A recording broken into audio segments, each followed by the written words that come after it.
নমস্কাৰ মৰমৰ শিক্ষাৰ্থীসকল, মই প্ৰণৱে ইউটিউব চেনেল ই ফৰ এডুকেশ্যনৰ অন্য এটা ভিডিঅ'লৈ তোমালোক সকলোকে স্বাগতম জনাইছোঁ। মৰমৰ শিক্ষাৰ্থীসকল, আজি মই তোমালোকৰ মাজলৈ লৈ আহিছোঁ হায়াৰ ছেকেণ্ডাৰী ছেকেণ্ড ইয়াৰৰ বিহু নামৰ বিষয়টোৰ অধ্যায় নম্বৰ 5 ঘ কোচ ৰাজবংশীসকলৰ বিহু, বিষমা বা বিহুৱা, পুহুনা আৰু কাতিগাছা। এই ইউনিটটোৰ পৰা যিখন অনুশীলন আছে সেই অনুশীলনৰ প্ৰশ্নৰ উত্তৰসমূহ ইতিমধ্যে আমি কুৱেশ্যন নম্বৰ 1 পৰা কুৱেশ্যন নম্বৰ 5 লৈ আলোচনা কৰিছোঁ। আজি আলোচনা কৰিম কুৱেশ্যন নম্বৰ 6 আৰু কুৱেশ্যন নম্বৰ 7। তেতিয়াহ'লে আহচোন পলম নকৰি আজিৰ ভিডিঅ'টো আৰম্ভ কৰোঁ।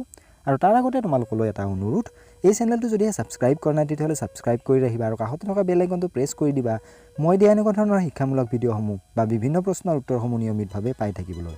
তাৰ উপৰি যদি আগৰ ইউনিটকেইটাৰ ভিডিঅ'সমূহ চোৱা নাই, মই ডেছক্ৰিপশ্যনত লিংক দিছোঁ, তাত গৈও চাব পাৰিবা।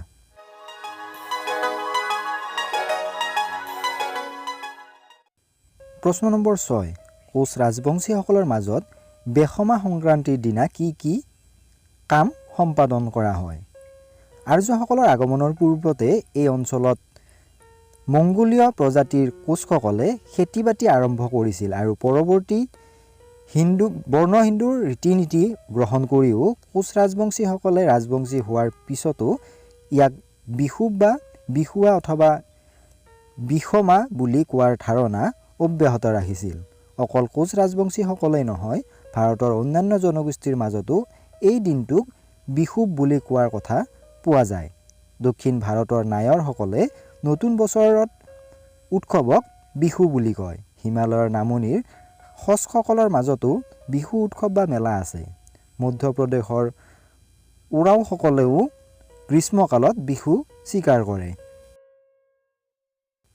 প্ৰাচীন পাৰস্যত অনুষ্ঠিত নৌৰজৰ বিৱৰণত পোৱা যায় যে নতুন বছৰৰ ঠিক দ্বিপ্ৰহৰত সূৰ্যৰ মহাবিহুৰ ৰেখা পাৰ হোৱাৰ মুহূৰ্তত প্ৰতিটো পৰিয়ালৰ সদস্যসকলে আত্মীয় স্বজন আৰু ওচৰ চুবুৰীয়া বন্ধু বান্ধৱীসকলৰ ইজনে সিজনৰ হাতত 7টা শ অক্ষৰ দি নাম আৰম্ভ হোৱা খাদ্যবস্তু তুলি দি নতুন বছৰৰ শুভকামনা কৰিছিল।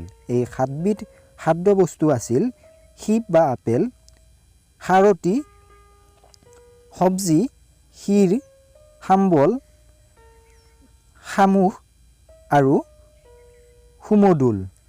খৰ বিষয়টো ভালকৈ জনা নগ'লেও খাদ্যৰ আদান প্ৰদানেই এই নতুন বছৰৰ মূল উৎসৱ আছিল, সেয়া সহজে অনুমান কৰিব পাৰি। প্ৰশ্ন নম্বৰ 7, চমু টোকা লিখা। বেখমা সংক্ৰান্তি। চ'ত মাহৰ সংক্ৰান্তিৰ পৰা পশ্চিম অসমৰ কোচ ৰাজবংশীসকলে বেখমা বা বিহুৱা পালন কৰে। ইয়াক বহুতে সাত বেখমা বুলিও কয়। সাত বেখমা যেন সাত বিহুটোৱে অন্য নাম। চ'ত মাহৰ সংক্ৰান্তিত বা দুমাহীটো ৰাজবংশীসকলৰ মাজত বেখমা সংক্ৰান্তি বুলি প্ৰচলিত। কিছুমানে সেই দিনটোক বেখমা, বিহুমা বা বিহুৱা বুলি কয়। কথিত আছে মহাৰাজ শিৱসিংহৰ এই বিহু বা বিষমা সংক্ৰান্তিৰ দিনা জন্মিছিল কাৰণে ইয়াক বিহুমা বা বিহুৱা বোলা হৈছিল। বিহুবন শব্দটোৰ পৰা বেখমা আৰু বিহুমা শব্দটোৰ উৎপত্তি হৈছে, নতুবা বেখমা বা বিহুমা শব্দৰ পৰাই বিহুবন শব্দটোৰ উৎপত্তি হ'ব পাৰে বুলি ধাৰণা কৰে। কাতিগাছা অনুষ্ঠান। আহিন মাহৰ সংক্ৰান্তিৰ দিনা কোচ ৰাজবংশীসকলে কাতিগাছা অনুষ্ঠান পাতে। কিছুমানে ইয়াক ভোগা নাগা বুলিও কয়। খেতিৰ লগত জড়িত উৎসৱ হ'ল কাতিগাছা বা ভোগা নাগা। সন্ধিয়া কোচ ৰাজবংশী মহিলা আৰু পুৰুষে তুলসীৰ তলত ভোগা জ্বলায়। ভোগা হ'ল 1 ফুটমান মৰাপাতৰ কাঁহীত কপাহ মেৰিয়াই ঘিউ জুবুৰিয়াই তাত জুই লগাই বন্তি জ্বলোৱা।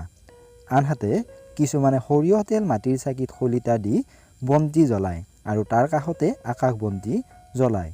ইয়াকে বাতি তোলা বুলি কোৱা হয়। গোটেই কাতি মাহটোত ৰাতি বাতি আকাশত তোলা হয় আৰু নমা বা নমোৱা হয়। নমাক বাতি নামা বুলি কয়। মাটিত গুৰিডাল পুতি এডাল দীঘল বাঁহৰ ৰছীৰে বস্তি তুলিব বা নমাব পৰাকৈ সজোৱা হয়। ৰঙা নীলা কাগজৰ অথবা কোনোবা ডাঠ কাপোৰেৰে বাকচৰ দৰে বতাহ নলগাকৈ আকাশ বন্তি নিৰ্মাণ কৰা হয়। বাকচৰ ভিতৰত সৰিয়হৰ তেলৰ চাকি জ্বলাই আকাশ বাতি দিয়া হয়। প্ৰতিদিন গধূলি এই বাতি নমোৱা হয় আৰু তোলা হয়। কিছুমানে খেতি পথাৰত বাতি বা ভোগা দিয়ে। আকৌ কিছুমানে গোটেই কাতি মাহটোত নিৰামিষ আহাৰ খায়। কোনোবাই দীপাৱলীৰ দিনা আৰম্ভ কৰি ৰাস পূৰ্ণিমালৈকে দৈনিক ঢল পুৱাতে নগৰ কীৰ্তন কৰে। কাতি গছা বা ভোগা নামাৰ লগত ইয়াৰ সম্পৰ্ক নাথাকিলেও কোচ ৰাজবংশীসকলে কাতি মাহটোক ধৰ্ম বা মাহ বুলি বিশ্বাস কৰি আহিছে।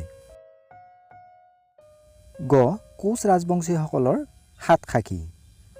চতৰ সংক্ৰান্তি বা বেখমা সংক্ৰান্তিৰ দিনা গাঁৱৰ ৰাজবংশী ছোৱালী বোৱাৰীসকলে পুৱাতে উঠি তিতাজাতীয় গছ লতাবোৰ গোটাই আনে। তদুপৰি বিভিন্ন শাক বা সাত শাক গোটাই আৰু সাতসাখী খায়। শাক তোলাৰ কেতিয়াবা মহিলাসকলে গীত গায়। বিভিন্ন ধৰণৰ শাকবোৰক শাকখাতি বুলি কোৱা হয়। সেইদিনা শাকখাতি খোৱাৰ নিয়ম। আনহাতে তেওঁলোকে গোটোৱা তিতাজাতীয় গছবোৰৰ ৰাজবংশী ভাষাত ভিন ভিন নাম আছে। তাৰ ভিতৰত উল্লেখযোগ্য শাকবোৰ হ'ল চান্দু, ভাদু, ঈশ্বৰমূল, বৃষ্টি তিতা, চাইতুনেৰ ছাল, নীলকণ্ঠ, ঘোঁৰা নিম, কালামেঘ, ভাটিকুশী ইত্যাদি। এই গছলতাবোৰ লগতে নানা ধৰণৰ ঔষধি গছৰ পাত, ডাল, মূল আদি গোটোৱা হয়।